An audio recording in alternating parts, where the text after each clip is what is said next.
tard de plus adore.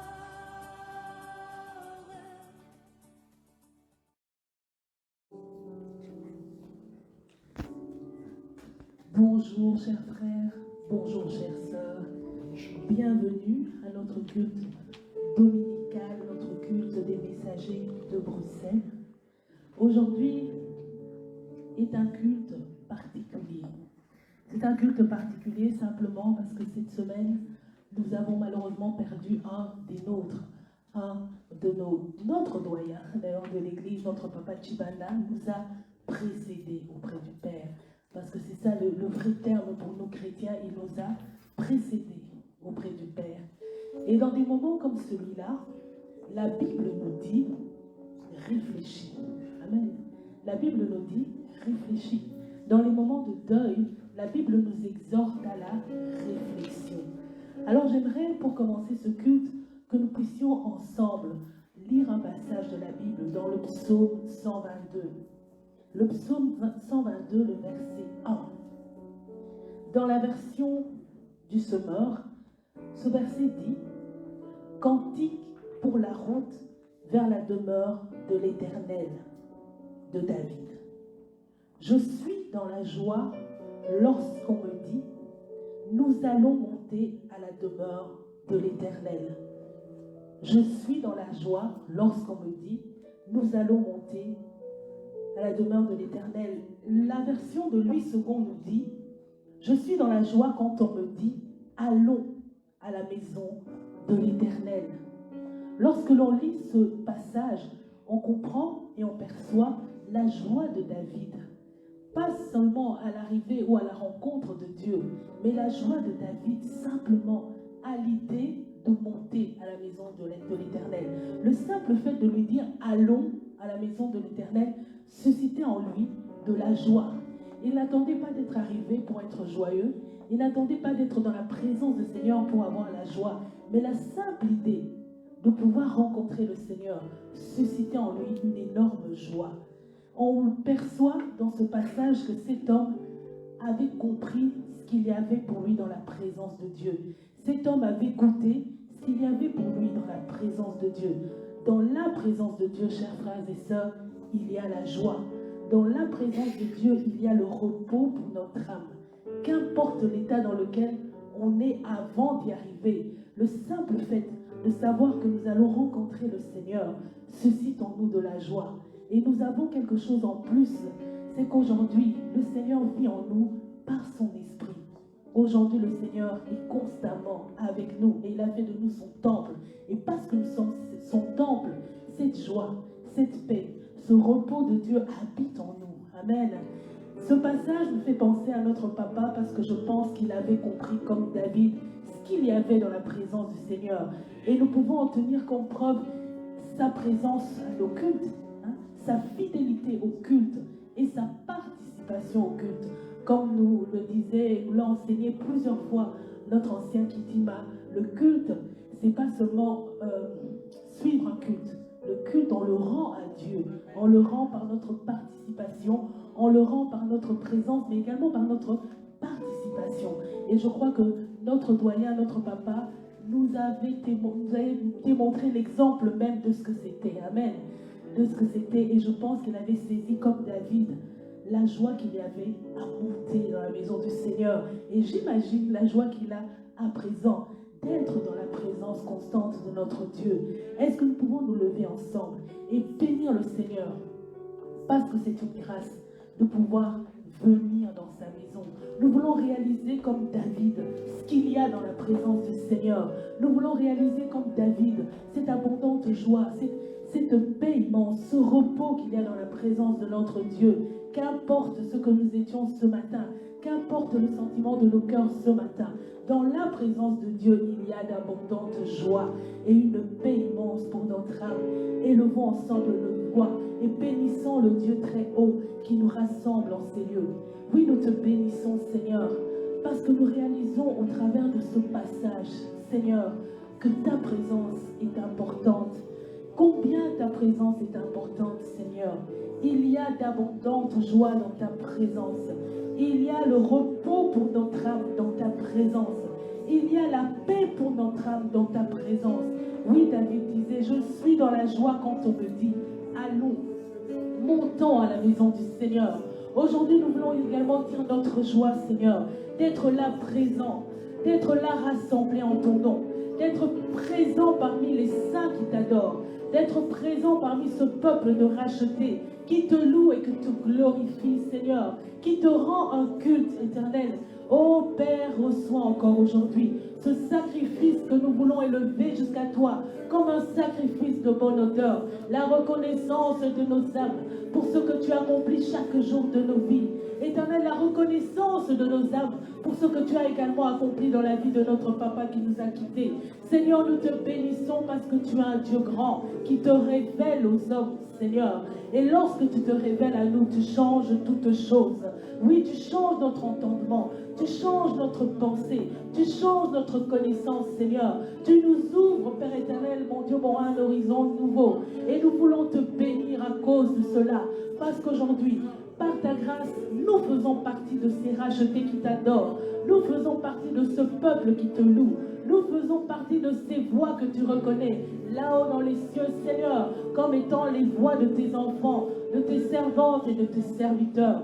Non, Seigneur, nous ne laisserons pas les pierres t'adorer à notre place.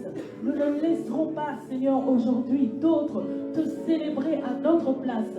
Mais notre âme, Seigneur, mon Dieu, mon roi, désire encore te dire notre reconnaissance, te dire notre amour et notre être entier, Seigneur, désire te célébrer, te chanter, te glorifier. Toi, le Dieu qui est assis sur ton trône élevé, sur un trône éternel. Oui, qu'à toi soit l'honneur, la louange et l'adoration, Seigneur, pour l'éternité. Oui, sois loué dans l'assemblée des saints. Sois loué, Seigneur, mon Dieu, dans nos cœurs. Sois loué dans nos vies. Sois loué, Seigneur, par ce peuple qui t'adore encore aujourd'hui, qui te célèbre, éternel, parce que tu en es digne. Oh oui, Seigneur, nous voulons te célébrer, t'élever encore. Nous voulons te célébrer, te lever encore. Te louer encore, Seigneur, parce que tu es incomparable. Seigneur, tu es incomparable. Seigneur, tu es incomparable. Seigneur, tu es incomparable. Oh, Seigneur, à qui te comparer, Seigneur, mon Dieu? Nous élevons nos voix pour t'adorer. Nous élevons nos voix pour te glorifier, Seigneur, car tu es Dieu, car tu es bon, Seigneur. L'agneau, Seigneur, mon Dieu. L'agneau est souverain. Chantons gloire ensemble, gloire. Gloire, gloire, gloire à l'agneau. Ensemble, chantons gloire à l'agneau.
Assis sur ton trône, sois loué, éternel. Mon Dieu, sois loué.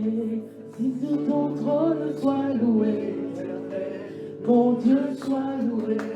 Assis sur ton trône, sois loué, éternel. Mon Dieu, sois loué. Assis sur ton trône, sois loué, éternel. Mon Dieu, sois loué.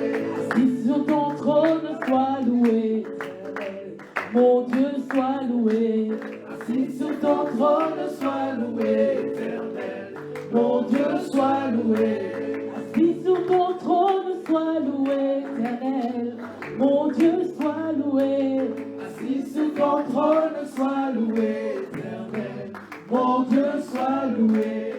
Si sur ton trône soit couronné éternel. Mon Dieu soit loué. Si sur ton trône soit loué éternel. Mon Dieu soit loué. Si sur ton trône soit loué éternel. Mon Dieu soit loué. Si sur ton trône soit loué éternel. Mon Dieu soit loué. Hosanna, alléluia, Hosanna, alléluia, Hosanna, alléluia, Hosanna, alléluia, Hosanna, alléluia, Hosanna, alléluia, alléluia, Hosanna,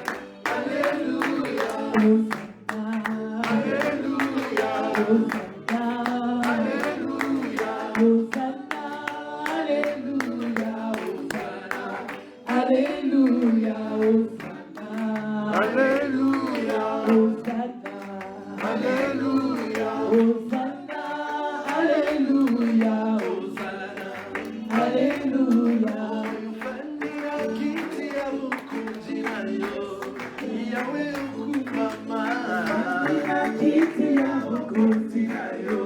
Yahweh okumama Uzandira kiti ya bukuti Yahweh okumama Uzandira kiti ya bukuti Yahweh okumama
Et que notre âme dise encore Hosanna, Hosanna, Hosanna, au plus haut des cieux.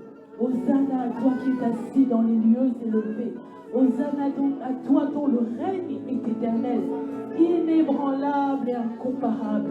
Toi le seul et véritable Dieu, devant qui, Seigneur, nous venons encore nous prosterner, devant qui, Seigneur, nous venons encore répandre notre âme en ce jour.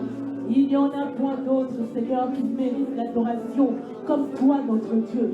Il n'y en a point d'autre, Éternel, qui mérite la louange comme toi, notre Maître et Seigneur. Oui, devant toi encore, nous venons nous prosterner devant ce trône de grâce, devant ce trône d'amour. Nous venons, Seigneur, nous humilier encore, nous prosterner encore, nous abaisser encore, reconnaître encore que tu es Dieu, reconnaître encore que tu es Dieu, et qu'en dehors de toi, il n'y en a point d'autre. Point d'autre, Éternel, qui mérite l'honneur comme toi, Seigneur. Aucun autre qui mérite l'adoration comme toi. Aucun autre qui mérite la louange. Aucun autre, Seigneur, qui mérite la reconnaissance de nos âmes. Comme toi, notre Maître et notre Seigneur. Toi, notre Maître et notre Seigneur. Sauveur et ami de nos âmes. Oui, nous venons encore te rendre gloire. Nous venons encore te rendre gloire. Nous venons encore te rendre gloire. Nous te rendons gloire, Seigneur. Nous te rendons gloire, Seigneur. Nous te rendons gloire pour ce que tu es, l'Éternel, et pour ce que tu accomplis chaque jour de nos vies. Alléluia. Ami de nos âmes, tu es incomparable. Ami de nos âmes, tu es incomparable. Ami de nos âmes, tu es parfait. Oh, nous voulons te célébrer encore. Car tout parle de toi, Seigneur, de ton amour, de ta grâce, de ta miséricorde. de ta fidélité de chaque jour, Seigneur. Oh Jésus, tu es la vie de notre âme. Tout parle de toi, Seigneur, de ta grâce. Seigneur, de ton amour, tout nous rappelle ta bonté, Seigneur. Lorsque nous regardons autour de nous, Éternel, nous mesurons ta grâce. Nous mesurons ta faveur, mon Dieu. Tu es bon, Seigneur, tu es bon, Éternel. Tu es bon, tu es bon, tu es bon. Tes œuvres sont bonnes, Seigneur, mon Dieu, mon roi. Toi seul est Dieu. Toi seul est Dieu. Toi seul est Dieu. Jésus, ami de mon âme. Jésus, ami de mon âme, ton regard est un feu dévorant. Jésus,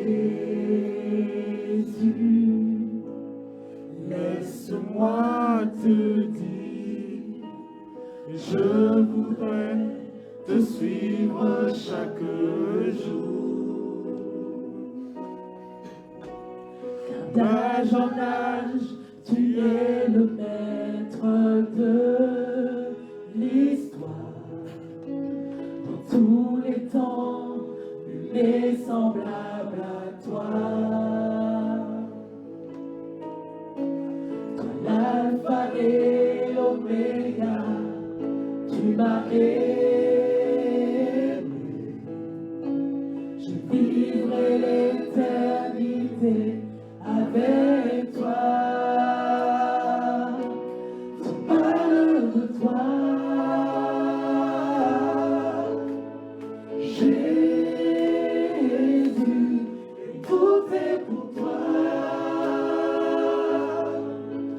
Pour ta gloire et ton honneur, ce n'est pas pour moi, car tu ne me dois rien, Seigneur. Oui, toi seul est Dieu, et je me soumets à tes lois. Tu parles de toi, tu parles de ton amour, Jésus, et tout est pour toi. Pour ta grâce, pour ta gloire et ton honneur, ce n'est pas pour moi, car tu ne me dois rien, Seigneur. Oui, toi seul est Dieu, et je me soumets à tes voix. Nous levons nos voix pour lui dire, Seigneur, nous nous soumettons à tes voix. Nous nous soumettons à ta grâce, Seigneur. Nous nous soumettons, Seigneur, mon Dieu, Éternel, à ta volonté, Éternel. Même lorsque nous ne la comprenons pas, Seigneur, nous nous soumettons parce que nous savons que tes choix pour nos vies sont les meilleurs. Que tes choix pour nos vies sont les meilleurs. Éternel, tes choix pour nos vies sont les meilleurs. Et nous nous soumettons à ta volonté. Nous nous soumettons, Seigneur, à tes décisions.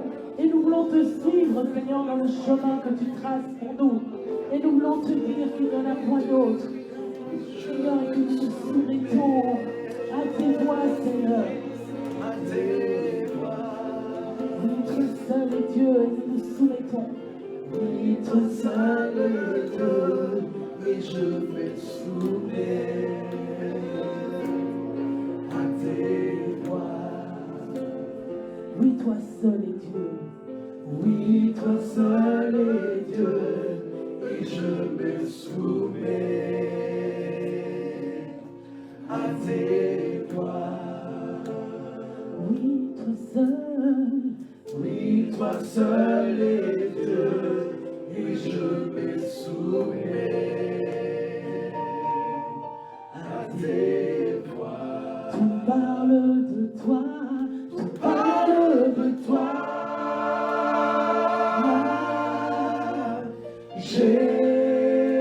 Jésus, et tout est pour toi. Pour ta gloire et ton honneur, ce n'est pas pour moi, car tu ne me dois rien, Seigneur. toi seul est Dieu, et je me soumets à tes doigts. Tout parle de toi, Tout parle de toi.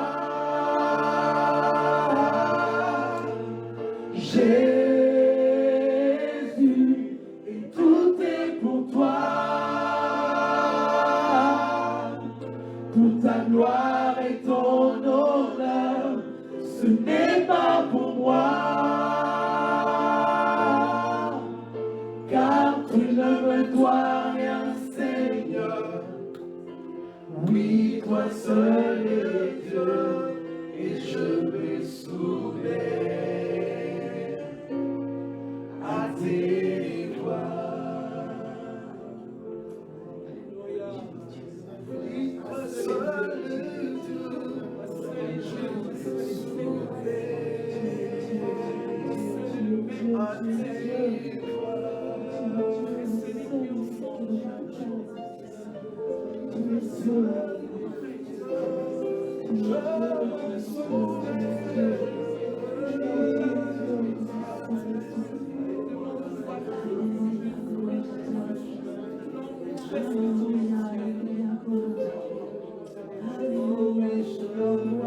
gloire à toi qui règne dans les cieux, qui règne sur l'univers entier. Oh Seigneur, tu es magnifique, incroyable. Seigneur, oh, prends la place, Prends toute la place dans mon cœur. prends toute la À place. toi je m'abandonne, Seigneur, Seigneur. prends la place. À toi je me Seigneur, donne. aucun autre que ce n'est toi, Seigneur. À toi je Aucun m'abandonne, autre Seigneur. que ce n'est toi, mon Dieu. Je me Je soumets, reconnais que tu es Dieu, je reconnais que tu es Dieu. Je reconnais, Seigneur, que tu es Dieu. Et que tu as le dernier je mot. ne retiens Tu as le contrôle du temps, tu as le contrôle des circonstances. Tu sais mieux que nous, Seigneur. Oui, tu sais mieux que nous, Seigneur. Tu sais mieux que nous, Seigneur. Dans les cieux, sur la terre, tout lui est soumis à jamais, à notre Dieu. À toi, Seigneur, sur la terre. tout l'univers, tout lui est soumis à Jamais À toi, mon Dieu, dans les cieux, tout l'univers, sur la terre, tout est soumis, tout lui est soumis à jamais. ton son l'Église, Dans les cieux, Seigneur, dans nos familles, sur la Seigneur, tout se terre, soumet à ton autorité, à ton pouvoir. tout lui est soumis à jamais. À toi, Seigneur, Dans les cieux, tout est soumis, sur la terre, tout l'univers, tout lui est soumis à jamais. à toi, Seigneur, Dans les cieux, tout est soumis, sur la terre, tout sous ton contrôle, Seigneur. tout Nous lui savons que tu as est le dernier mot, Seigneur. Tu as le dernier mot. à jamais. Alléluia.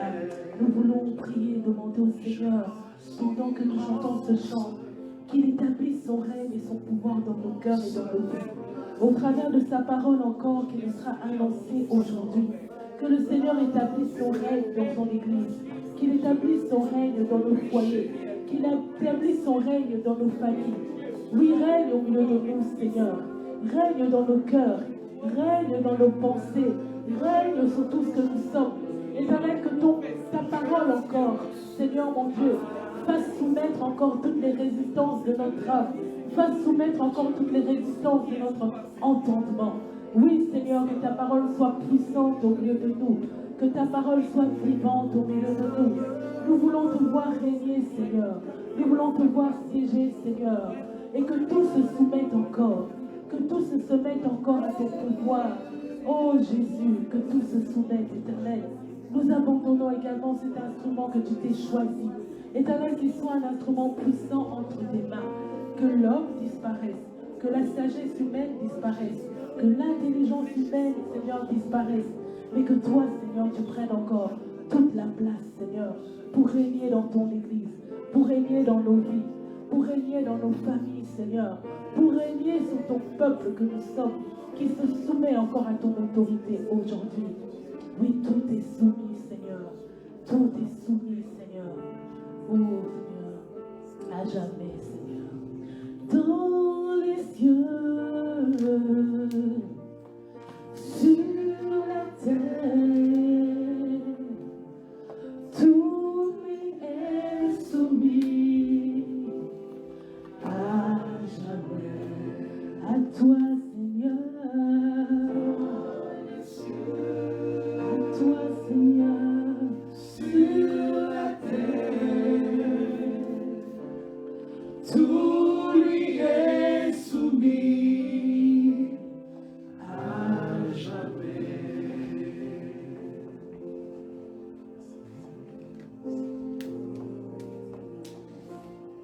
Gloire au Seigneur. Bénissons le Seigneur cet après-midi. Est-ce que nous pouvons nous asseoir, bien-aimés? Nous le lui bénissons. Bénissons le Seigneur pour sa présence cet après-midi au milieu de nous. Il est le Dieu qui est fidèle à sa parole. Il dit là où deux ou trois sont rassemblés en son nom, je suis là au milieu d'eux. Bénissons sa sainteté au milieu de nous cet après-midi.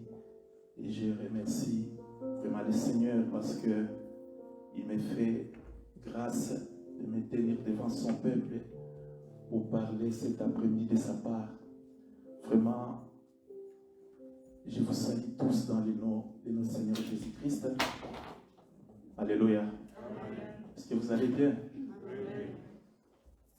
Moi, je vais très bien cet après-midi. Je remercie les anciens pour cette confiance qu'ils me font pour pouvoir apporter toujours la parole de Dieu dans cette église.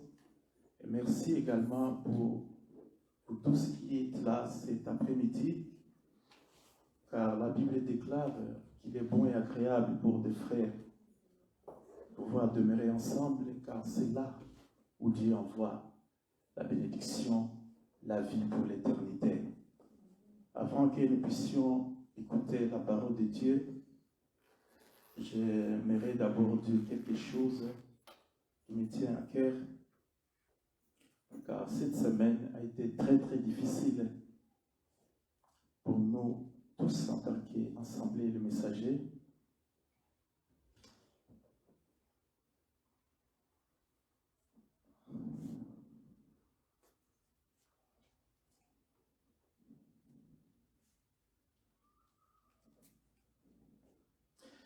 Nous avons été profondément touchés par le départ de notre papa Chibanda, mais moi je pense que ce départ doit nous interpeller tous pour quelque chose.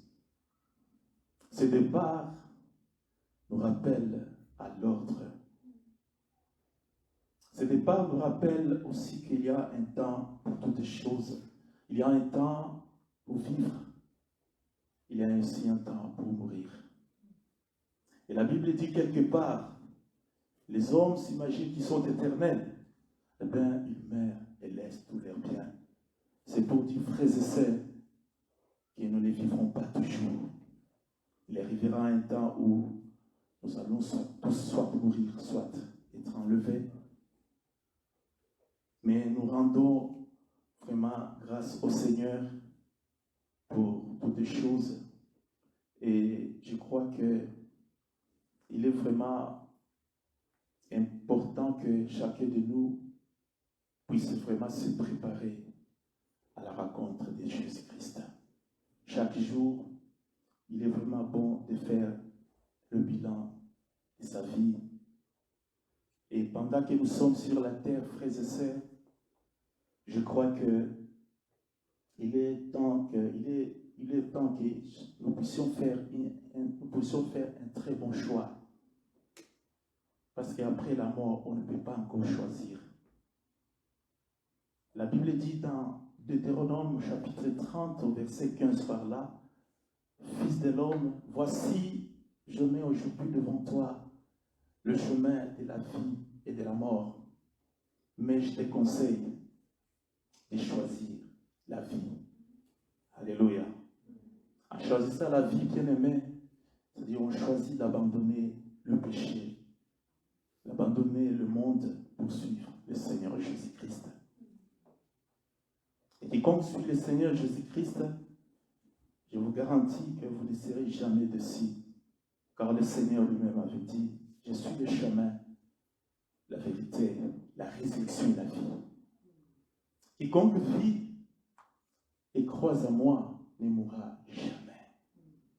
Et nous osons croire cet après-midi que le Seigneur, notre Dieu, il a repris son serviteur et maintenant il est dans les repos. Parce que lui, toute sa vie, c'était le Seigneur Jésus-Christ. Il a crié à lui. Et la Bible dit dans Apocalypse, heureux à ta présence tous ceux qui meurent en Jésus-Christ, parce qu'ils se reposent de leurs travaux, de leurs œuvres les suivent. Amen. Gloire au Seigneur. Sans plus tarder, nous allons écouter la parole de Dieu. Je voudrais que nous puissions partager ensemble un petit thème que j'ai intitulé Dieu est à l'œuvre. Alléluia. Dieu est au travail. Et j'aimerais que nous puissions lire 2 textes dans la parole de Dieu. Si nous pouvons nous lever, bien-aimés, par respect de la parole de Dieu, nous allons lire le premier texte dans le livre des Philippiens, au chapitre 1. Et le second, nous allons lire dans le livre des Psaumes.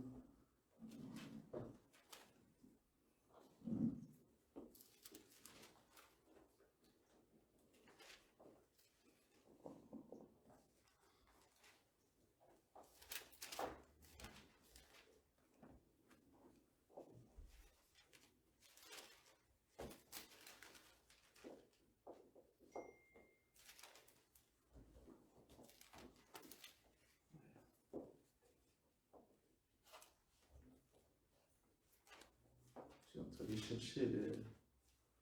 Ok.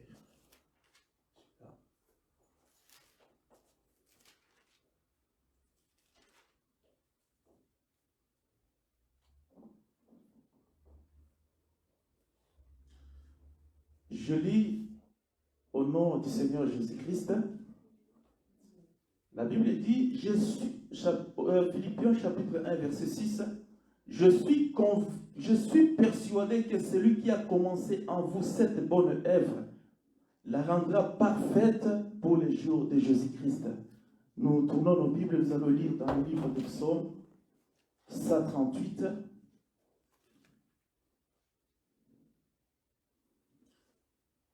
À partir du verset 7, je lis au nom du Seigneur Jésus-Christ. Si je marche au milieu de la détresse, tu me feras vivre, tu étendras ta main contre la colère de mes ennemis, et ta droite me sauvera. L'Éternel achèvera ce qui me concerne. L'Éternel, ta bonté demeure à toujours. N'abandonne pas les œuvres de tes mains. Amen. Vous pouvez vous asseoir, bien-aimés. Nous allons prier. Père Céleste, nous te bénissons pour ta parole qui est vie et esprit. La Bible dit que c'était au temps de la détresse que tu envoyais ta parole, et cette parole guérit ton peuple. Rien d'autre dans ces temps difficiles pour l'ensemble des messagers peut nous procurer la consolation, le réconfort, la force, si ce n'est que ta parole. Bénis, Seigneur, ta parole. Bénis l'écoute de ta parole et dirige toutes choses par ton esprit selon qu'il est écrit, car il n'est ni par la force ni par la puissance, mais c'est par mon esprit, dit le Seigneur. Nous te te donnons la gloire, Seigneur, et l'honneur, dans le nom de Jésus-Christ, notre Seigneur et Sauveur. Amen. Amen, amen, frères et sœurs. Frères et sœurs dans le Seigneur, dans le premier texte que nous avons lu dans Philippiens, l'apôtre Paul est en train de nous parler de quelque chose que de nature à nous encourager à pouvoir demeurer dans la foi. Quelque chose qui est de nature à nous encourager à garder l'espoir, à savoir que Dieu a commencé une œuvre dans la vie de chacun de nous. Et Dieu va l'achever. Alléluia. Frères et sœurs, c'est une très très bonne œuvre. C'est une très très bonne œuvre que le Seigneur est en train de faire dans notre vie. Très très bonne œuvre, je le répète encore. Parce que l'apôtre Paul vient de dire, c'est une très bonne œuvre que Dieu est en train d'accomplir dans nos cœurs. Alléluia. Car même quand même vous remarquerez dans le livre de Genèse, au chapitre 1, au verset 31 par là, la Bible nous dit qu'après que Dieu ait fait toutes choses, il avait regardé ce qu'il avait fait lui-même, il a dit que c'était très très bon. Parce que tout ce que Dieu fait est bon. Alléluia. Et il fait bon, il fait toutes les choses bonnes en son temps. Alléluia. L'apôtre Paul nous dit ici que je suis convaincu, c'est-à-dire j'ai la foi, je suis certain que c'est lui qui a commencé en vous cette bonne œuvre la rendra parfaite pour les jours du Seigneur. Frères et sœurs, ne vous en faites pas. Si vous remarquez que dans votre vie, il y a encore des faiblesses, des défauts, des défaillances, commettez parfois certaines erreurs, mais rassurez-vous que Dieu a commencé une œuvre dans votre vie. Alléluia. Et la question est de savoir depuis quand Dieu a commencé cette œuvre dans nos vies. Frères et sœurs, c'est depuis que tu as entendu pour la toute première fois l'évangile du salut, la bonne nouvelle du royaume, et que tu as été convaincu dans ton cœur par le Saint-Esprit, bien entendu, à ce qui concerne la justice, les péchés et les jugements. Tu as crié au Seigneur, tu te repentis de tous tes péchés. Tu as donné ta vie au Seigneur et effectivement le Seigneur, il a pris ta vie.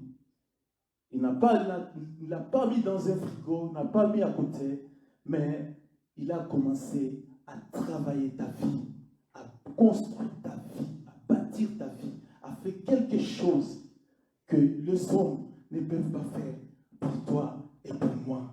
Alléluia. Pourquoi Dieu doit faire ce travail? C'est aussi une grande question.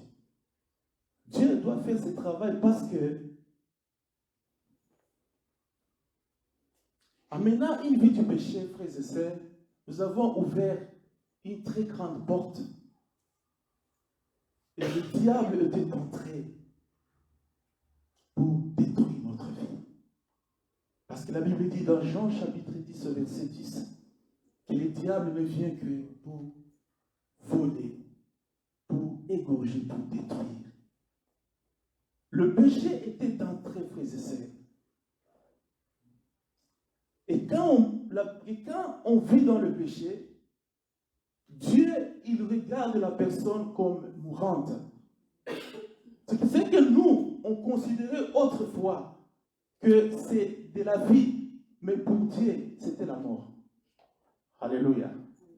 Voilà pourquoi la Bible dit dans Apocalypse au chapitre 3, à partir du verset 1, le Seigneur est en train de s'adresser à l'église de Sardes et dit, je connais tes œuvres. Tu passes pour être vivant, mais tu es mort. Alléluia. Et dans Éphésiens chapitre 2, l'apôtre Paul est en train de nous dire que nous qui autrefois étions morts à cause de nos péchés, de nos offenses, nous étions sans Dieu, sans Christ, sans vie, sans espérance. privés de la gloire de Dieu, privés des droits de la cité, des droits de la cité en Israël. Nous qui autrefois, on était étrangers aux alliances de la promesse. Dieu, dans son amour, frères et sœurs, il a pris lui-même l'initiative de descendre vers nous pour nous racheter. Alléluia. Pour commencer une nouvelle histoire avec chacun de nous. Pour commencer une bonne œuvre en nous. Une œuvre, bien-aimé, qui est un processus établi par Dieu lui-même.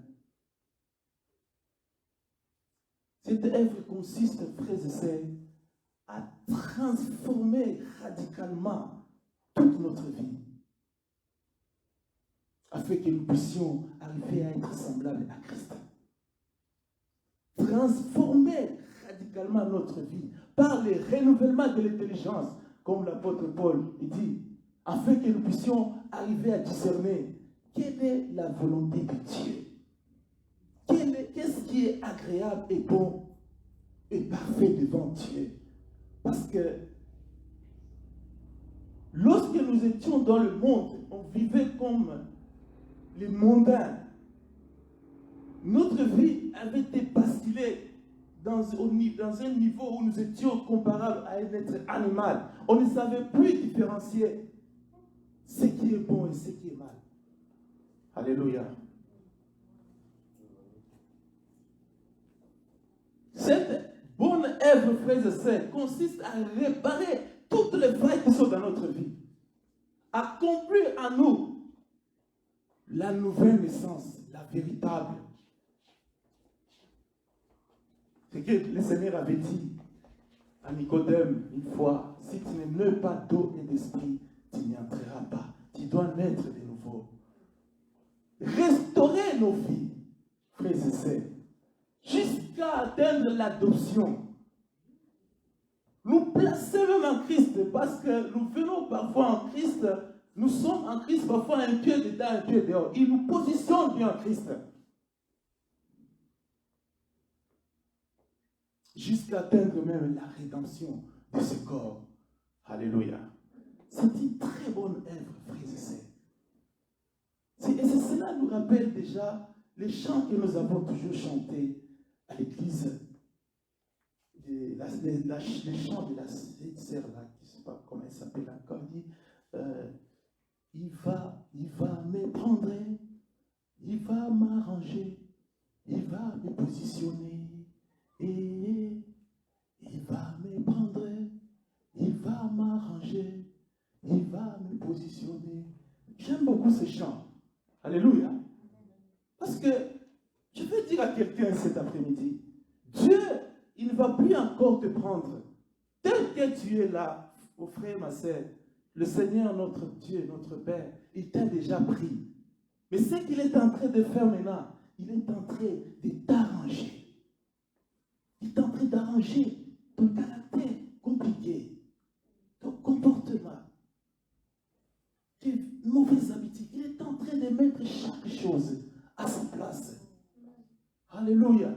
Et cela peut prendre un peu du temps, peut prendre un long temps. Tout dépend du temps que Dieu lui-même a déterminé.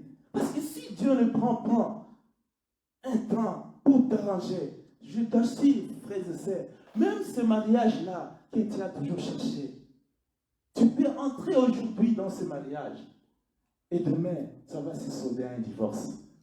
Parce que c'est quoi Dieu? Tu vas voir que ça tarde peut-être un peu. C'est parce que Dieu arrange les choses. Sinon, tu risques d'entrer dans ce mariage et de mettre ton partenaire et va dire, oh, je ne sais pas qui j'ai marié. Je pense que j'ai marié un démon. Alléluia. Je suis marié avec un démon. J'ai épousé une diablesse. Alléluia. C'est pourquoi Dieu prend tout son temps. Parce que s'il ne prend pas le temps pour arranger notre vie, même les contrats du travail que nous avons toujours cherché, les CDI, même les titres de séjour parfois que les gens cherchent, tu peux l'avoir aujourd'hui et demain, c'est le licenciement. Demain, on t'explique ce du pays parce que Dieu n'a pas pris le temps pour t'arranger. Alléluia. Vous savez, frères et sœurs, ça a pris un long temps pour que Dieu puisse vraiment arranger Moïse. Ça a pris 40 ans.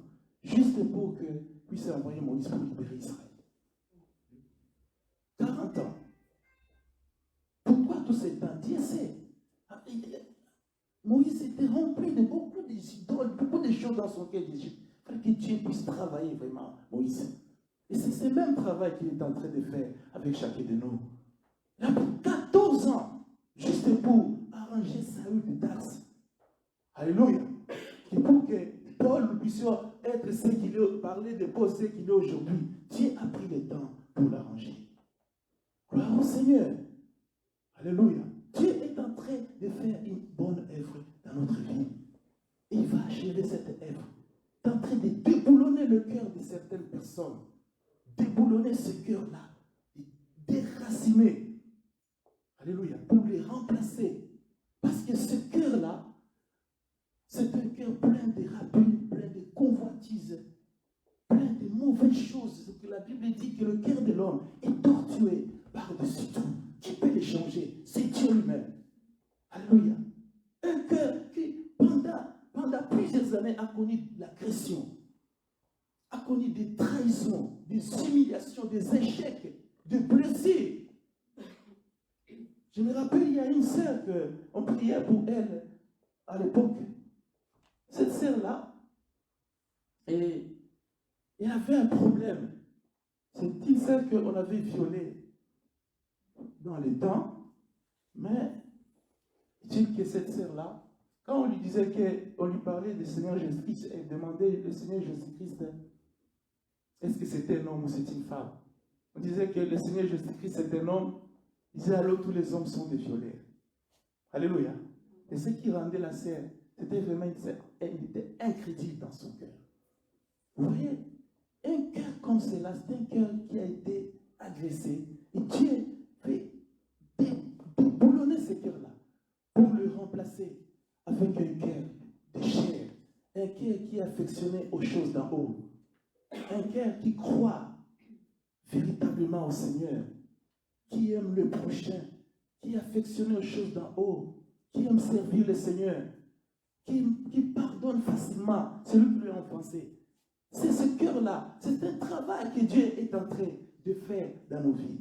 Et nous avons la promesse que Dieu va achever ce travail, frères et sœurs. Alléluia. Il est un grand pompier, notre Dieu. Pomper l'oxygène dans l'âme mourante d'une personne. Nous étions tous morts par nos péchés. Dieu prend le temps, par le moyen de sa parole, de pomper l'oxygène. Et excuse-moi le terme, il y a des personnes même qu'on a intubées même. Pour que ces personnes-là vivent. Nous sommes de ces personnes-là. Dieu veut que nous puissions vivre. Alléluia. Nous puissions recevoir de lui cette vie abondante. C'est un travail, frère bien-aimé, que Dieu fait en nous. L'apôtre Paul dit, c'est une très, très, très bonne œuvre que Dieu fait dans nos vies. Alléluia. Gloire soit rendue à notre Dieu. Et n'oubliez pas, frères et sœurs, que la Bible dit que nous sommes environnés par toute une nuée de témoins. Le travail que Dieu est en train de faire là, je vous assure que les anges, quand ils regardent comment notre vie est en train de changer petit à petit, il y a une grande fête au ciel. Même vous-même, quand vous regardez votre vie, vous décryptez attentivement le parcours de votre vie chrétienne, vous allez remarquer qu'il y a beaucoup de choses qui ont changé dans votre vie. Ça doit nous donner de la joie. Alléluia.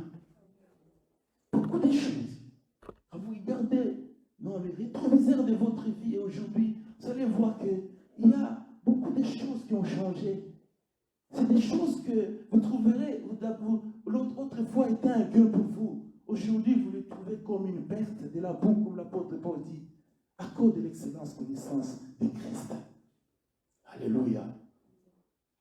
Il y a des gens ici parmi nous qui étaient des drogués peut-être, qui étaient des gens, des buveurs, des bières, d'alcool. Moi, je fais partie aussi même des gens qui buvaient la bière. Il y a des gens qui étaient des coureurs d'Égypte. Moi, je fais partie aussi pouvez découvrir même des badges, je peux dire, des robes. Mais le Seigneur est en train de travailler nos vies. Vous tombez qu'un à un, frères et sœurs. C'est une très bonne œuvre que le Seigneur est en train de faire dans nos vies. Parce que lorsque nous venons à lui comme ça, nous venons tels que nous sommes. Nous avons déjà le salut. Mais nous n'entrerons pas au ciel comme ça. Dieu fait un boulot. Et c'est un boulot que l'apôtre Paul a dit. C'est une très bonne œuvre. Alléluia. Il fait cette œuvre à nous. Je bénis le Seigneur vraiment pour cela. Et il y a deux ennemis même qui sont tout autour en train de regarder. Alléluia. Ils sont en train de regarder. Ils voient ce que Dieu est en train de faire. Et le psalmiste nous a dit ici, au psaume 138, nous avons lu, et ces ennemis sont en colère. De voir nous qui faisions partie de leur camp. Maintenant, le Seigneur est en train de nous changer. Nous ne sommes plus esclaves de Satan ni du péché. Ils sont jaloux. Ils sont comme ce que Néhémie et les autres ont rencontré au Néhémie chapitre 4, les Sambala, les Tobidja, les Ammonites, les Arabes. Et les Arabes, quand j'avais lu la Bible, on dit que les Arabes ils étaient toujours là depuis longtemps. Ils sont comme ces gens-là. Ils sont nombreux, des ennemis, frères et sœurs. Et ils veulent toujours s'opposer à ce que Dieu est en train de faire comme travail dans notre vie. Et ils ont juré même qu'il faut faire tout pour arrêter Dieu de continuer ce travail. Alléluia. Ils ont juré, frères et sœurs, que Dieu ne peut pas poursuivre ce travail à nous. C'est pourquoi même parfois quand vous commencez la prière comme ça, vous sentez la lourdeur. Quand vous voulez même aller à l'église, tu sens que non, je ne vais rester à la maison. Chaque fois que Dieu fait quelque chose de bien, il y a toujours une opposition. C'est l'ennemi qui est en train de faire ça. Alléluia. Mais j'ai une bonne nouvelle pour toi, mon frère, ma soeur. Que malgré la colère des ennemis, malgré leur jalousie, malgré leur plan pour faire échouer le plan du diable, Dieu achèvera ce qu'il a commencé pour toi. Alléluia. Dieu l'achèvera. Parce qu'il est le Dieu fidèle. Non, je répète, je crois que vous n'avez pas compris. Nous n'avons pas encore compris. J'ai dit, Dieu achèvera ce qu'il a commencé pour nous. Il l'achèvera. Frères et sœurs, vous savez, la Bible dit ceci. Sous les 5 portiques de la piscine de Bethesda, il y avait un grand nombre de malades qui s'y couchaient. Des infirmes. Un ange de l'Éternel descendait là de temps en temps pour agiter de l'eau. Et quiconque se jetait le premier dans ce moment-là, il était guéri, quelle que soit la nature de sa maladie. Alléluia. C'est pourquoi, frères et sœurs, quand la parole de Dieu est prêchée, sois attentif. Alléluia. Ne sois pas distrait. Parce que notre bénédiction en dépend. Je dis, Dieu va achever ce travail. Je bénis le Seigneur pour ce travail-là qu'il est en train de faire en nous. Alléluia. Pourquoi Dieu va achever? Parce que Dieu est Dieu. Dieu, il est Dieu. Et le psalmiste nous avait dit ici au psaume 138 que Dieu ne peut jamais abandonner une œuvre qu'il a bâtie, qu'il a fait avec ses propres mains. Dieu a quitté le trône. Il a laissé le trône. Il est descendu pour toi et pour moi, pour nous racheter. Non pas avec de l'or et de l'argent, mais avec son précieux sang. Dieu ne peut pas nous abandonner. C'est pourquoi il dit, je ne vous abandonnerai point, je ne vous délaisserai point. Quelle que soit l'opposition de l'ennemi, Dieu achèvera ce qu'il a commencé pour nous, frères et sœurs. Dieu ne peut jamais abandonner un homme à qui il a investi son esprit. Il a mis son sceau, Dieu ne peut pas abandonner. C'est pourquoi le diable, il est en train de se tromper. Tes ennemis, ils sont distraits, ils se trompent. Dieu, il est bon. Alléluia. Et il dit à quelqu'un ici, cet après-midi, dans Jérémie chapitre 31, verset 3, je t'aime d'un amour éternel. C'est pourquoi je te conserve ma bonté. Les bontés de l'Éternel ne sont jamais épuisées et se renouvellent chaque matin à faveur de chacun de nous. Gloire au Seigneur. Dieu a un master plan pour chacun de nous. Un grand projet, méga projet. Je crois qu'il dit dans Jérémie chapitre 29, je crois à partir du verset 11 par là, je connais le projet que j'ai formé sur toi. C'est un projet de bonheur, un projet de paix, afin de te donner un avenir et de l'espérance. Gloire au Seigneur. Dieu, il est Dieu, mon frère et ma sœur. Il y a des ennemis, mais ils n'iront pas loin. Les hommes aujourd'hui peuvent douter de ton statut de fils et de fille de Dieu. Ils peuvent douter. Ils peuvent douter même de l'authentification de ton ministère, de ton appel. Pourquoi? Parce qu'ils connaissent tes faiblesses. Ils voient tes défauts. Ils voient les erreurs que tu es en train de commettre. Ils le voient. Alors, cela peuvent le pousser à douter même des dons que Dieu t'a donnés. Que tu es véritablement un serviteur, servant de Dieu. Mais ce qu'ils oublient, c'est que ton avenir est dans la main de Dieu. Et Dieu est en train de travailler en coulisses, accomplir une très bonne œuvre en toi et en moi. Il y a certaines personnes qui peuvent te mépriser aujourd'hui à cause de ta taille. Alléluia. Tu ne parles pas bien le français, tu ne parles pas bien l'anglais, tu n'as pas été à l'école comme les autres, tu n'as pas de diplôme. Ils peuvent te mépriser. Ils peuvent te sous-estimer. Ils peuvent te piétiner. Ils peuvent te mettre à côté. Te mettre sous le banc de touche. Si tu es celui qui ne vaut rien. Laisse-moi te dire, mon frère, ma soeur, ces gens-là, ils font une erreur. Alléluia. Parce qu'ils oublient que tu es un chantier de Dieu. Et tu es en train de travailler. Vous savez, frères et sœurs, lorsque vous entrez dans un chantier où on est en train de construire une maison, ce que nous voyons ici, tout au début, vous allez voir que tout est en désordre. Alléluia. Il y a des planches là-bas, il y a des câbles là-bas, il y a des clous, des vis là-bas, des sacs de ciment. Partout, il y a des flaques d'eau boueuses et les camions viennent entre. Quand vous regardez comme ça, vous trouvez que non. Vous allez vous dire, mais qu'est-ce qui va se passer ici? Comment il y a toutes ces saletés? Alléluia. Notre vie, frères et sœurs, telle que nous sommes là, est pareille. Est pareille. Mais il y a un grand architecte qui connaît le projet. Il a une maquette. Alléluia. Un grand architecte. Il est plus que Papa Trésor. C'est un grand architecte. Il a le plan, il a les dessins, il peut te montrer la photo, tu ne vas même pas le croire. C'est comme ça que sera notre vie. Il connaît comment est notre futur. Ça sera un futur meilleur. Alléluia. Vous êtes dans ce chantier-là, lorsque vous retournez après quelques temps, vous allez voir que les choses commencent à changer. Alléluia. Les choses commencent à changer. Et ceux qui n'avaient pas de forme commencent à prendre une forme là.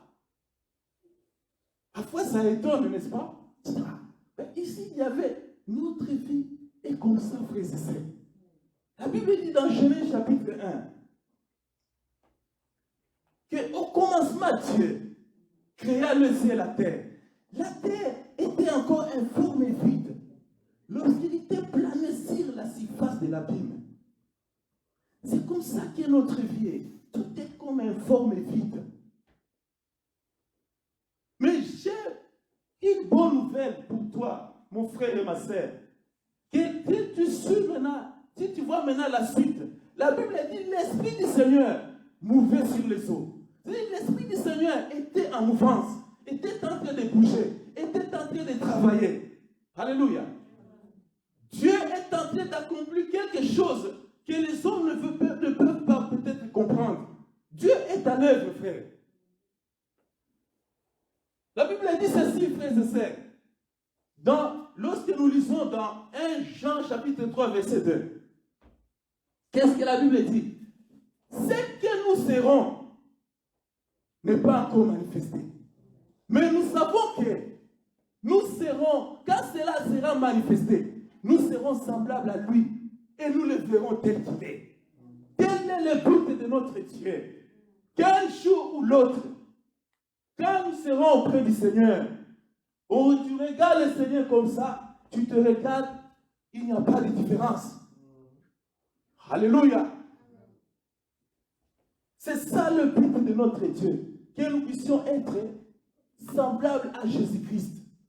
Être comme Jésus. Je veux être comme Jésus toute ma vie. Alléluia. Il y a un frère qui chante ça très bien, frère Trésor. Je veux être comme Jésus. Nous voulons être comme Jésus. Le but du Seigneur est que nous puissions être comme Jésus. Pas rester tel que nous sommes là. C'est pourquoi Dieu fait un travail, frères et sœurs. Alléluia. Un travail considérable, frère.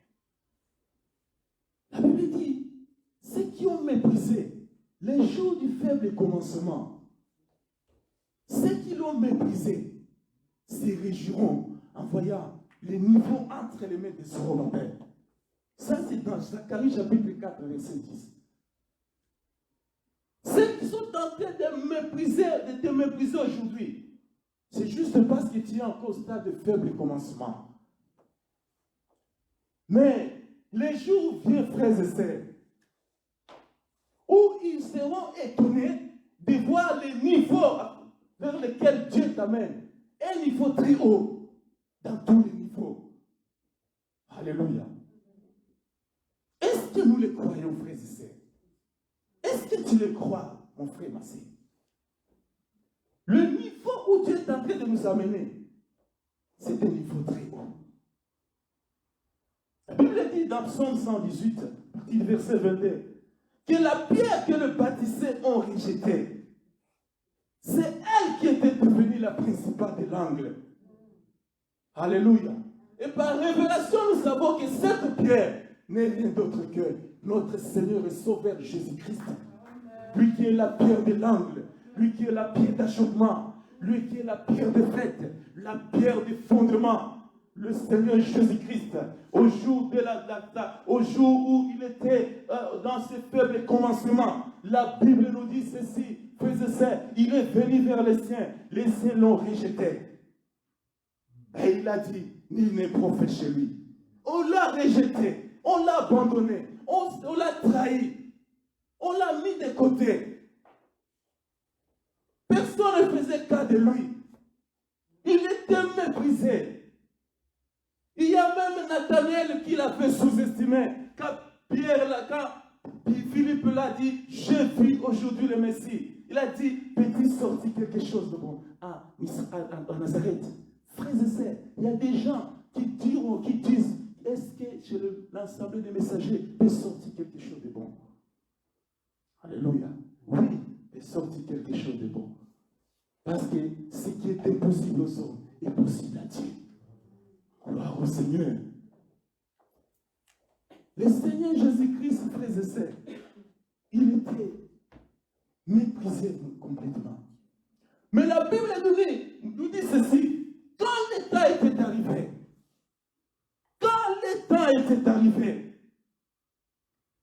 sa gloire, sa puissance, sa force, même sa divinité, sur la montagne de transfiguration commençait à se déployer. Gloire au Seigneur. Et qu'est-ce que la Bible nous dit? Il a quitté Capernaum, il a quitté Nazareth, il est allé à Capernaum. C'était le jour du sabbat. Il est entré dans la synagogue. Entré dans la synagogue. La Bible dit qu'il prêcha la parole avec autorité. Et ceux qui étaient là, ils étaient frappés d'étonnement avec l'autorité avec laquelle il prêchait la parole et la doctrine de son message. Et ils se sont dit non, allez chercher les malades. On est allé amener les malades. Le lépreux, le paralytique, il les guérissait tous. Le lépreux marchait. Le paralytique était purifié. Il pardonnait le péché. Il commençait à pardonner les péchés des gens. Alléluia. À discerner le pensée de cœur qui était dans le cœur des gens. Alléluia. Le Seigneur Jésus-Christ, quand l'état était accompli, c'était terrible, frères et sœurs. Et on les voyait marcher sur le seau. Même ceux qui étaient là, ils ont dit, mais c'était un fantôme. On n'a jamais vu quelque chose comme ça. 4 jours, Lazare dans la tente, sort Lazare. Lazare est venu en vie, frères et sœurs. Un homme nouveau, bien formaté. Lazare est sorti du tombeau. Les gens étaient étonnés. C'est lui qu'ils appelaient le fils des charpentiers. Ils appelaient Belzéboul, un imposteur. C'était terrible, mon frère, ma sœur. La main s'est déchaînée un jour, frères et sœurs. Le Seigneur s'est levé, dit, tais-toi. La main s'est tue, ceux qui étaient dans la base se dit, qui est celui-ci à qui le vent et la tempête brise? C'est le Seigneur Jésus-Christ, le puissant de Jacob. Gloire au Seigneur. Frères et sœurs, il est le même hier, aujourd'hui, éternellement. Hébreux 13:8 nous dit, tel que nous sommes là, le Seigneur est ici. Il est avec nous ici. Alléluia. Il dit, si vous croyez en moi, les œuvres que je fais, vous le ferez aussi, et même en plus grand nombre. Vous le ferez aussi.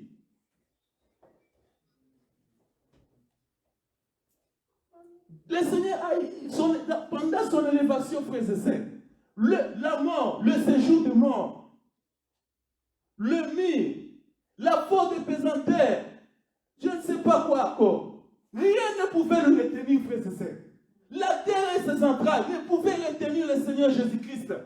Quelle élévation, mon frère et ma sœur. Il a été élevé, mon frère et ma sœur. Rien ne pouvait le retenir à cause de cette élévation. Rien ne pouvait le retenir. Avant de partir au ciel, il dit, j'ai reçu le pouvoir dans le ciel et sur la terre. Et ce pouvoir, il nous a légué. Alléluia. C'est pourquoi il a dit, voici, je vous donne le pouvoir de marcher sur le serpent et sur les scorpions. Et rien ne peut vous nuire. Le problème, c'est que nous avons toujours peur. Où nous doutons. Les dignités, les principautés, les dominations, les puissances. Tout fléchit devant la puissance du nom de Jésus-Christ. C'est la vérité que je suis en train de prêcher. Tout fléchit devant la puissance du nom de Jésus-Christ. Rien ne peut résister devant la puissance du nom de Jésus-Christ. 50 jours plus tard, alléluia, le jour de Pentecôte, il est revenu sous forme du Saint-Esprit. Pour faire quoi? Pour bâtir son église. Accomplir la promesse qu'il a donnée aux apôtres dans Matthieu, chapitre 16, verset 18. Je bâtirai mon église. Alléluia. Le Seigneur est venu pour bâtir son église, pour bâtir un édifice pour Dieu, pour bâtir le temple de Dieu, pour bâtir un grand royaume éternel qui transcende les temps, qui transcende l'espace, qui transcende les frontières, qui transcende les langues, les cultures et les races. Parce que la Bible dit, en Christ, il n'y a juif, il n'y a ni juif ni grec.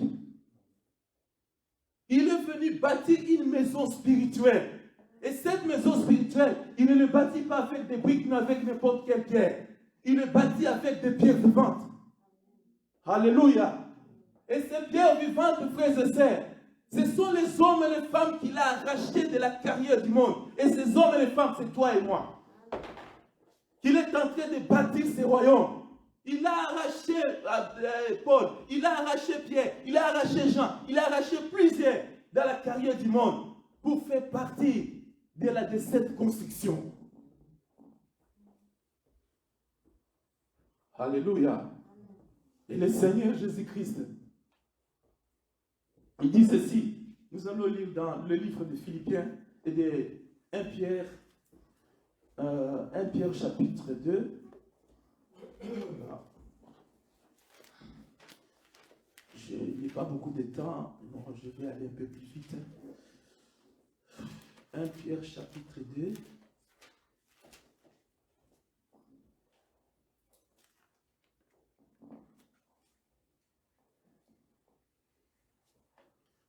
Versets 4 à 5. L'apôtre Pierre dit ceci, approchez-vous de lui, pierre vivante, rejetée par les hommes, mais choisie et précieuse devant Dieu. Et vous-même, comme de pierres vivantes, édifiez-vous pour former une maison spirituelle, un saint sacerdoce en fait d'offrir des victimes spirituelles agréables à Dieu par Jésus-Christ. Alléluia. par Jésus-Christ, qui est le fondement même sur lequel repose toute la maison. Il est lui-même la pierre de l'angle. Il est lui-même l'architecte. Il est lui-même le bâtisseur. C'est lui l'antitype des rois Salomon. Alléluia. Parce que le roi Salomon, lui, il a bâti un temple naturel. Nous allons lire dans 1 roi chapitre, lisons 1 roi au chapitre 6.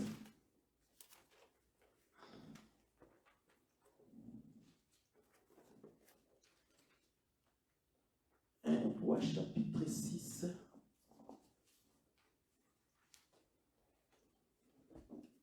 Au verset 7, la Bible dit ceci: lorsqu'on bâtit la maison, on se servit de pierres de toute taille, et ni marteau, ni hache, ni aucun instrument de fer ne fut entendu dans la maison pendant qu'on la construisait. Alléluia. Salomon a bâti, le roi Salomon a bâti un temple naturel, en se servant de pierres de toute taille. Mais lorsque le Seigneur Jésus-Christ est arrivé, il s'est levé un jour devant les hommes, devant ses détracteurs, il a dit: voici ici, il y a plus que Salomon. Je viens ici pour bâtir, maintenant, non pas la maison, une maison qui est naturelle, mais une maison spirituelle. Alléluia. Une maison, pas avec de briques, pas avec n'importe quoi, mais avec de pierres vivantes. Non pas avec des pierres brutes, mais des pierres qui sont taillées. Alléluia. Parce que la Bible nous montre dans le livre dans l'histoire biblique, le temple qui était bâti, on les bâtissait non pas avec des pierres brutes, mais avec des pierres qui étaient taillées. Alléluia. Les pierres brutes n'avaient pas de place. On arrachait des pierres dans la carrière. Et on les travaillait, on les taillait, et puis on construisait le temple avec. Et le Seigneur Jésus-Christ, il nous a arrachés de la carrière du monde. Alléluia. Il nous a mis à part pour nous préparer, pour nous façonner, pour nous tailler, afin que nous puissions servir dans cette grande construction. Alléluia. Et ce travail, frères et sœurs, c'est un travail qui est vraiment, il est fait avec professionnalisme. Parce que les pierres qui sortent brutes qui sortent de la carrière, ces pierres-là, il faut bien les travailler pour que ça puisse servir dans la construction d'un édifice. Vous savez, frères et sœurs, le Seigneur, il ne taille pas avec n'importe quoi. Il taille avec le marteau. Alléluia. Il fait ce travail avec le marteau. Jérémie chapitre 23, verset 29. Qu'est-ce que la Bible nous dit? Je suis en train d'aller maintenant un peu plus vite parce que je n'ai pas beaucoup de temps. Jérémie chapitre 23, partie du verset 29.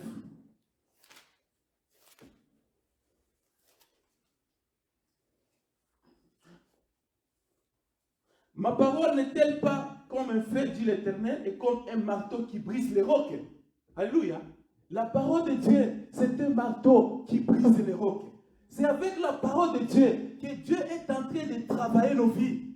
Il taille notre caractère compliqué. Il taille notre comportement. Il taille nos habitudes. Il taille nos émotions. Tu as la colère. Dieu taille. Tu dois tailler ta colère. Tu es l'adultère. Dieu doit tailler ton adultère. Tu as toujours été infidèle dans les dîmes offrandes. Dieu doit tailler cette infidélité. Frères et sœurs, toutes nos émotions, tu es vantard, tu es orgueilleux, Dieu doit tailler ces choses. C'est un travail que Dieu fait minutieusement.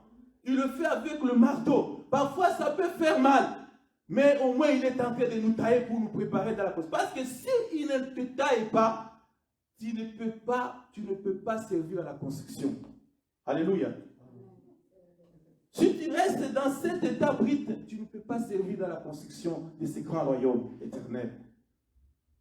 C'est la parole de Dieu qui fait toutes ces choses. C'est pourquoi nous devons aimer la parole de Dieu. C'est pourquoi nous l'écoutons même tous les jours ici. Parfois, il y a des gens qui écoutent la parole et parfois ils disent non, on a prêché ma vie. Donc la parole de Dieu n'est pas là pour te blâmer ou pour exposer ta vie privée. Dieu connaît là où il faut utiliser le marteau. Il doit cogner là-bas tout le temps. Alléluia. Jusqu'à jusqu'à ce qu'il enlève cette partie-là, qui fait que la pierre est inadéquate. Il faut que la pierre puisse être taillée, qu'elle puisse avoir une forme bien déterminée. Alléluia. Et quand elle va placer ça dans ce mur-là, il faut que le mur, il faut que la construction soit bien faite, quoi. Alléluia. Et c'est un travail que le Seigneur est en train de faire dans la vie de chacun de nous. Gloire au Seigneur. Frères et sœurs dans le Seigneur,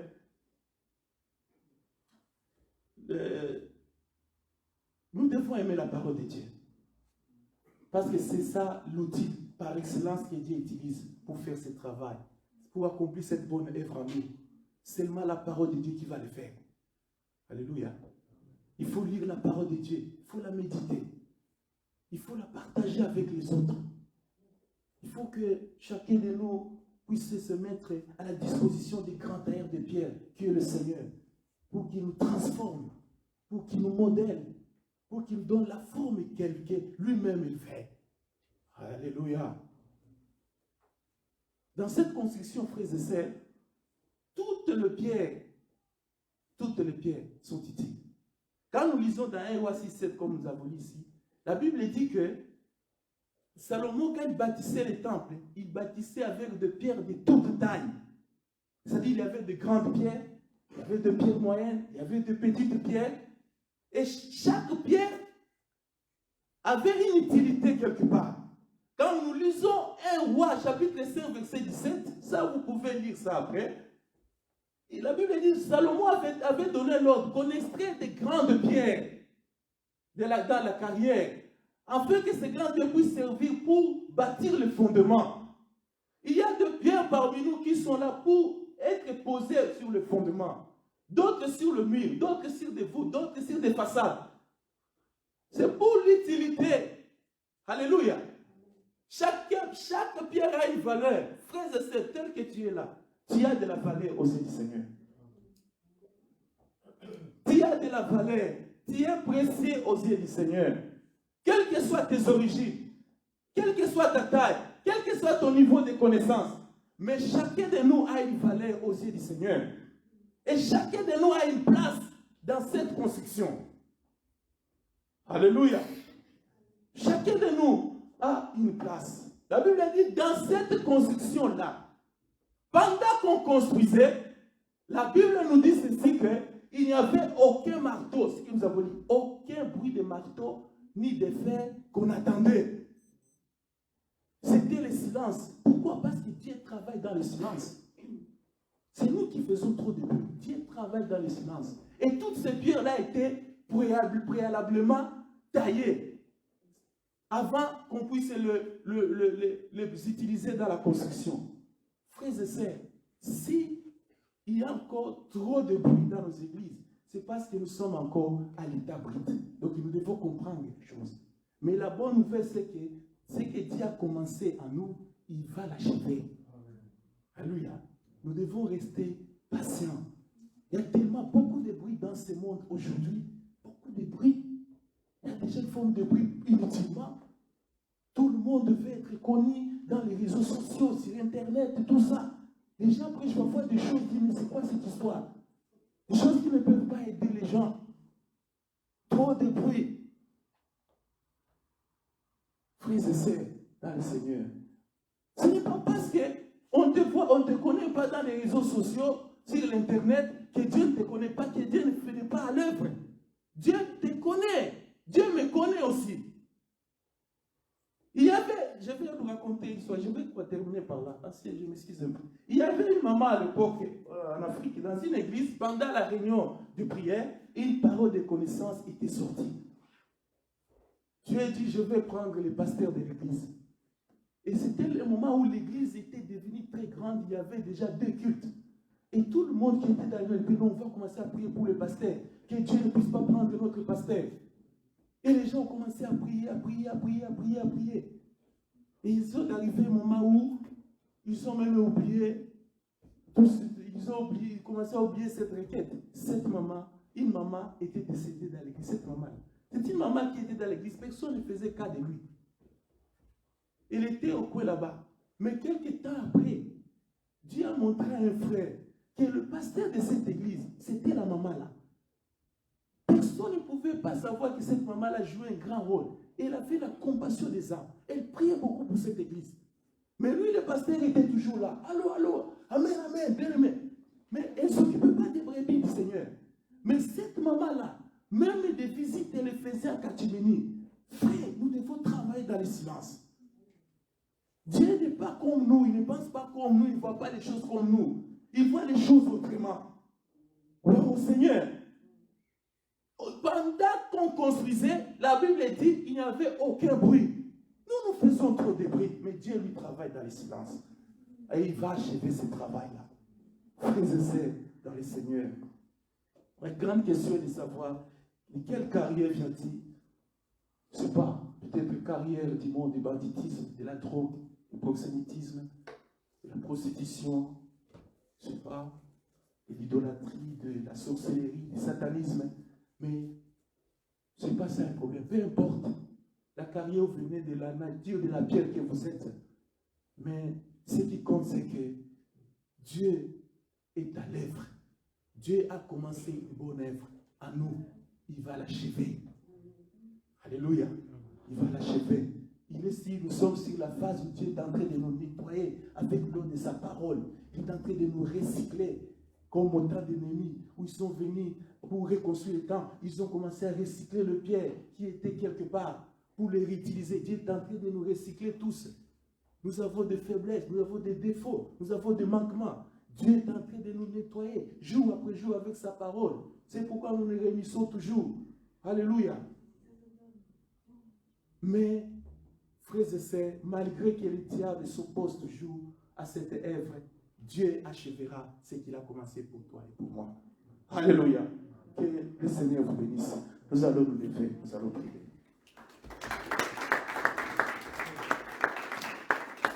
Nous allons prier, frères et sœurs, nous allons remercier le Seigneur pour cette parole qui nous bénit cet après-midi. Je me sens vraiment très chaud ici, mais je n'ai pas le choix. Nous allons dire au Seigneur merci parce qu'il a commencé à nous une bonne œuvre. Et il nous a donné la promesse qu'il va achever cette œuvre. Dis au Seigneur merci parce que tu as commencé à moi cette œuvre. Je m'abandonne entre tes mains. Alléluia. Je ne vais pas m'entêter. Je me laisse à ta disposition en tant qu'une pierre. Taille-moi comme tu veux. Tu connais là où il faut. Seigneur, enlève des choses. Utilise même ton fait pour enlever certaines choses à moi. Parce que la parole de Dieu est aussi un fait. Gloire au Seigneur. Et nous allons prier, remercier le Seigneur et prier ainsi. Prions le Seigneur. Frères et sœurs, dans le Seigneur, prions. Seigneur, notre Père, notre Dieu, nous te bénissons encore pour cette parole que nous venons d'écouter. Seigneur, c'est ta parole, celle qui peut nous sanctifier, nous laver, nous purifier. Et merci, Seigneur, de nous sanctifier par la vérité de ta parole. Je te bénis parce que tu as commencé une bonne œuvre dans la vie de chacun de nous. Merci pour ta fidélité qui dure à toujours. Seigneur, malgré que le diable s'élève contre nous, il fait des choses qui ne sont pas bonnes, Seigneur. Il nous pousse à faire des choses qui ne sont pas bonnes. Nous avons encore beaucoup de faiblesses dans nos vies, beaucoup de défaillances, beaucoup de manquements. Nous commettons beaucoup de bêtises, beaucoup d'erreurs. Parfois, les gens doutent que nous sommes vraiment enfants de Dieu. Mais Seigneur, merci parce que à cause de ta fidélité, tu achèveras ce que tu as commencé dans la vie de chacun de nous. Tu n'as pas fini avec nous. Tu n'as pas fini avec mon frère. Tu n'as pas fini avec moi. Tu achèveras ce que tu as commencé à nous. À cause de ta bonté, à cause de ton amour. Gloire soit rendue à toi. Merci pour tout, Seigneur. Toute la gloire te revient. Dans le nom de Jésus-Christ, nous avons prié. Amen. Amen, amen, frères et sœurs. Alors, vous pouvez vous asseoir. Je vais passer la parole à l'ancien Dika pour continuer.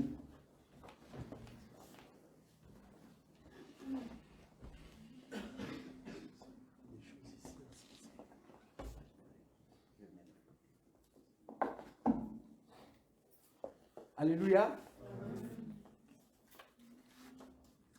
Nous avons un seul communiqué, avec plusieurs, je dirais, plusieurs ramifications. Le communiqué que nous avons, c'est la perte ou le départ de notre patriarche qui nous a précédés, Papa Chiba. Comme vous l'avez bien suivi, après ici, nous avons plus ou moins une bonne heure où nous allons passer un moment de recueillement, un moment d'action de grâce, où nous allons chanter, nous allons donner des témoignages, juste pour directement enchaîner avec la parole. Je me rappelle, Papa Chibanda et Mama Seya, on avait un deuil dans la famille. On a donné le communiqué à l'église, l'église s'est terminée, on est resté là, moi-même, faisant partie de la famille, j'étais même pas encore au deuil. On m'appelle, on me dit non, il y a un couple de messagers qui est ici. Il y a un couple de messagers, quand on vient de donner le communiqué à l'église, il y a déjà quelqu'un qui est là. Ils sont comment? Et puis il me décrit, et puis j'essaie de commencer à m'imaginer. Je dis donc, papa et maman ont pris les trams, après les cultes, sans même aviser. Ils avaient l'adresse, ils sont partis jusqu'au lieu du culte, de recueillement. Ils ont consolé la famille, et ils sont partis, ils ne m'ont jamais dit un mot. Il y a des gens qui aiment le Seigneur et qui travaillent en silence. C'est un exemple de papa. Je sais que parmi nous, il y aura encore d'autres témoignages durant ce moment de recueillement. Donc nous allons chanter et nous allons écouter une petite exhortation. Et par après, nous allons, normalement dans un moment un autre, la famille va arriver pour nous donner, expliciter un peu les différents communiqués que nous avons. Mais comme nous savons donc, ici nous restons une bonne heure. Demain, comme vous le savez, c'est toujours chaussée d'Anvers, de 19h à 22h. Donc vraiment, c'est notre papa. Soyons présents, participons. Et l'enterrement, c'est mardi à 10h, cimetière de Saint-Gilles. Donc pour les gens qui ont le temps, c'est nous, c'est notre église, c'est notre papa. Donc prenons ça vraiment à cœur. Et comme je vous disais, c'est le seul communiqué, mais la dernière partie, c'est les cotisations. Est-ce que je dois expliquer les cotisations? Je ne pense même pas l'expliquer. Nous nous aimons tellement, nous aimions notre papa qui nous a précédés. Vraiment, ayons à cœur de participer. D'habitude, on dit participants, quand on parle de cotisation, on voit, nous, les gens qui travaillent, les adultes, des choses comme ça. Même les enfants, s'ils veulent participer avec un euro, participer. C'est vraiment notre patriarche, un de nos papas, qui travaillait en silence, qui aimait son Seigneur, qui nous a précédés. Soyez bénis. Nous allons prier pour clôturer ces cultes magnifiques. Merci, Papa Désiré, pour la parole. Prions. Éternel grand Dieu, nous bénissons ton nom encore une fois de plus pour cette grâce que tu as donnée à ma soeur, cette grâce que tu as donnée à mon frère d'être présent en ces lieux. Merci d'avoir commencé avec nous comme Alpha, tu as cheminé avec nous comme Emmanuel et tu termines avec nous comme Oméga. Papa, j'ai remis ton peuple entre tes saintes mains. Que ta grâce nous accompagne durant cette semaine. Précède-nous, Papa, dans tout ce que nous voulons faire. Papa, que ta paix, que toi seul tu donnes, nous inonde ainsi que ta sagesse dans le nom de Jésus-Christ. Père, je remets la grande famille de Papa Chibanda entre tes saintes mains.